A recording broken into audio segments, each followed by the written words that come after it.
ಒಂದು ಉಪವನವನ್ನೆಲ್ಲ ಹಾಳುಗೆಡಿಸಿದ್ದಾರಂತೆ. ಈ ಕಾಲಕ್ಕೆ ಅವರನ್ನು ಬಿಡಬಾರದು. ಏನು ಮಾಡುವ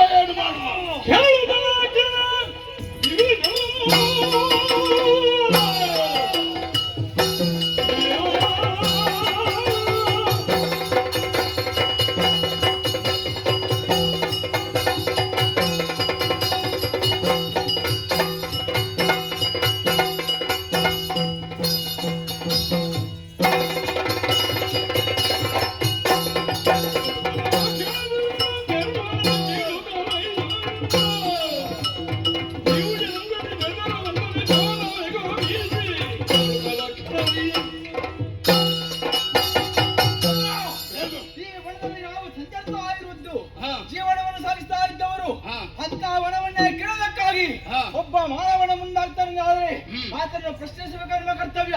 ಮುಂದುವರಿಯುವ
ನಾಡಿನಲ್ಲಿದ್ದು ಜೀವನವನ್ನು ಸಾಗಿಸಬೇಕಂತ ನೀನು ಕಾಡನ್ನು ಸೇರಿ ನಮ್ಮದಂತ ಉಪವನ್ನು ಹಾಳುಗಡೆ ಮುಂದುವರಿತಾ ಇರೋಲ್ಲ. ಹೌದು, ನಾನು ಕೇಳಬೇಕು ಬಂದವ ದಿವಿಜರು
ಮಂಗಗಳು ಹೇಡಿಗಳು ಹೇಡಿ ಹೇಡಿ ಅದು ನಿಮಗೆ ಯಾಕೆ ಕಾರಣ ಉಂಟು. ಈ ಕಾರಣಕ್ಕೆ ಬಂದ ಕಾಲಕ್ಕೆ ನಮಗೆ ಹಸಿವೆ ನಿವಾರಣೆಗೆ ಬಿದ್ದಂತಹ ಪಕ್ವಭರಿತವಾದ ಹಣ್ಣನ್ನು ತಿನ್ನುವ ಕಾಲಕ್ಕೆ ನಿಮ್ಮವರಂತೆ ನಿಮ್ಮ ಸೇವಕರಂತೆ ಬಂದು ಅಡ್ಡದಾಡೆ ಅವರಲ್ಲಿ ನಿಮಗೆ ಬರ್ಬಹುದಿತ್ತಲ್ಲ. ನೀವು ಯಾಕೆ ಬರ್ಲಿಲ್ಲ? ಮಾನವರ ಕೂಟೆ ಪವರ ಕೊಡುವುದಕ್ಕೆ ನಿಮಗೆ ಅಂಜಿಕೆ ಹೇಳಿತರ ನಿಮಗೆ. ಮತ್ತೆ ಹೇಗೆ ನಾವು ಅವರನ್ನು ಕೆಲಸಕ್ಕಿಂತ ಕಾಯುವುದಕ್ಕಾಗಿಟ್ಟವರು. ಹೌದಾ? ಅದು ನಾವಾಗೆ ಹೋಗುವುದಕ್ಕೆ ಸಮಯ. ಹಣ್ಣಿರುವುದು ಯಾಕೆ? ಅದು ನಮ್ಮವರಿಗೆ ನಮಗೆ ಯಾಕೆ ನಮಗೆ ಊರಲ್ಲಿ ಇದ್ದದನ್ನು ಮಾತ್ರ ನಾಡಿನಲ್ಲಿ ಬೆಳೆಸಿ ತಿನ್ಬೇಕು. ನಾಡಿನಲ್ಲಿ ಯಾಕೆ ಬೆಳೆಸಿ ತಿನ್ಬೇಕು? ಮತ್ತೆ ಕಾಡಿರುವುದು ಯಾಕೆ?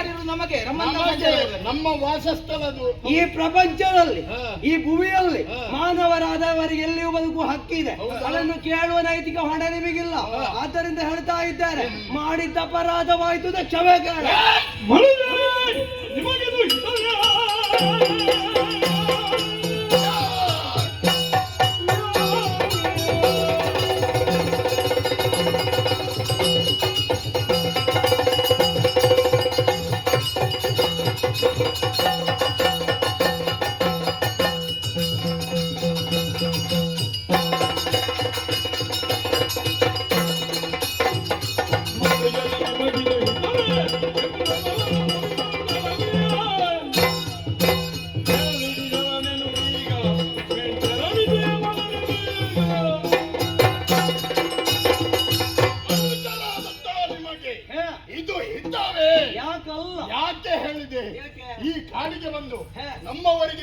ಧರ್ಮಕ್ಕೆ ತೊಂದರೆಯನ್ನು ಉಂಟು ಮಾಡಿದ್ದೀರಾ. ಆದ್ದರಿಂದಾಗಿ ನೇರವಾಗಿ ನಾಡಿಗೆ ತೆರಳಿದರಲೇ ಇಲ್ಲದಿದ್ದರೆ ಕತ್ತೆ ಗೊದ್ದೆ ಕೊಂಡು ಮುಚ್ಚಬಾಯಿ.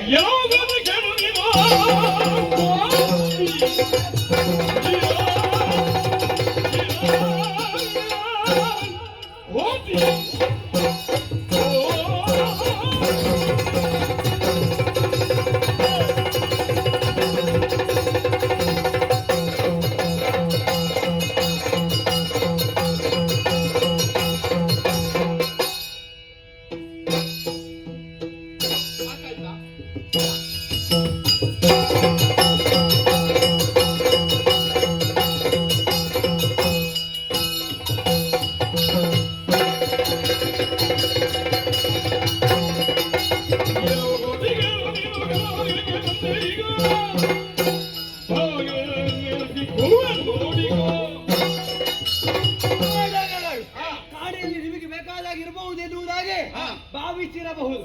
ಆದರೆ ನಿಮ್ಮ ನಿಯತಿಯನ್ನು ಮೀರಿ ವ್ಯವಹರಿಸ್ತಾ ಇದ್ದೀರಿ. ನಮ್ಮನ್ನು ತುಡುಕುವುದಕ್ಕೆ ಮುಂದುವರಿದ ಮಾನವರ ಫಲದ ಬಗ್ಗೆ ನಿಮಗೆ ಸರಿಯಾಗಿ ಗೊತ್ತಿಲ್ಲ. ನೀವು ಯಾವುದೇ ಕೀಟಲೆಯನ್ನು ಕೊಡಿ, ಯಾವುದೇ ರೀತಿಯ ತೊಂದರೆಯನ್ನು ಕೊಡಿ, ಅದನ್ನು ನಿವಾರಿಸುವುದಕ್ಕೆ ನಮಗೆ ಉಪಾಯಗಳಿವೆ. ನಾವಾಗಿ ತೊಂದರೆ ಕೊಟ್ಟದಲ್ಲ, ಮತ್ತೆ ನೀನಾಗಿ ಬಂದದಕ್ಕೆ ಈ ಕಾಲಕ್ಕೆ ಈಗ ನಾವು ತಿನ್ನುವುದಕ್ಕೆ ಹೊರಟರಲ್ಲಿ ತಪ್ಪೇರಿ. ಹಸಿವೆ ಎನ್ನುವುದೆಲ್ಲರಿಗೂ ಆಗ್ತದ? ಹಸಿವೆ ನಿವಾರಣೆ ಮಾಡುವುದು ಹೇಗೆ? ತಿನ್ನುವುದಾದ್ರೆ ಕೇಳಿ ಪಡೆಯುವುದು ಹೋಗಬಹುದಿತ್ತು. ಈಗ ನಮ್ಮವರನ್ನು ಈ ಕಾಲಕ್ಕೆ ಅಲ್ಲ, ಕೇಳಿ ಪಡೆಯುವುದಕ್ಕೆ ನೀವು ಇಲ್ಲಿದ್ದೀರಿ ಅಂತ ಯಾರಿಗೆ ಗೊತ್ತುಂಟು? ನಮ್ಮವರು ಇದ್ರು ತಾನೆ. ನಿಮ್ಮವರು ನಮ್ಮ ಮುಂದೆ ಬಂದಿದ್ದಾರಾ? ಈಗ ಹೋಗ್ಬೇಕಿತ್ತು. ಈಗ ಕೇಳಬೇಕಾದ್ದು ಯಾವಾಗ? ಒಂದು ಮರದಲ್ಲಿರುವ ಹಣ್ಣನ್ನು ಕೊಯ್ತಿದ್ರೆ ಕೇಳಬೇಕು. ನಮ್ಮ ಮರದಲ್ಲಿರುವುದನ್ನು ಕೊಯ್ಲಿಕ್ಕೆ ಹೋಗಲೇ ಇಲ್ಲ. ಯಾಕೆ? ಬಿದ್ದ ಹಣ್ಣಿತ್ತು, ಬಿದ್ದದನ್ನು ತಿಂದದ್ದು, ಬಿದ್ದದ್ದು ಕೊಳೆದು ಹೋಗುವುದಲ್ವಾ? ಅದು ಕೊಳೆಯುವುದಕ್ಕಿಂತ ಮೊದಲೇ ನಾವು ತಿಂದಿದ್ದೇವೆ. ಅದಕ್ಕೆ ವ್ಯವಸ್ಥೆ ನಾವು ಮಾಡ್ತೇವೆ.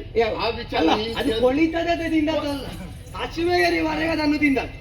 ಹಾಗಾಗಿ ನಾವು ತಿಂದದ್ದು ತಪ್ಪೆನ್ನುವುದಾಗಿ ನೀನು ವಾದಿಸುವುದಕ್ಕೆ ಮುಂದುವರಿತಿ ಅಂತ ಆದ್ರೆ ನನ್ನ ಬಾಣಕ್ಕೆ ನಿನ್ನ ಕೊರಳು ಆಹುತಿ ಆದಿತ್ಯ ಯಾರ ಬಾಣ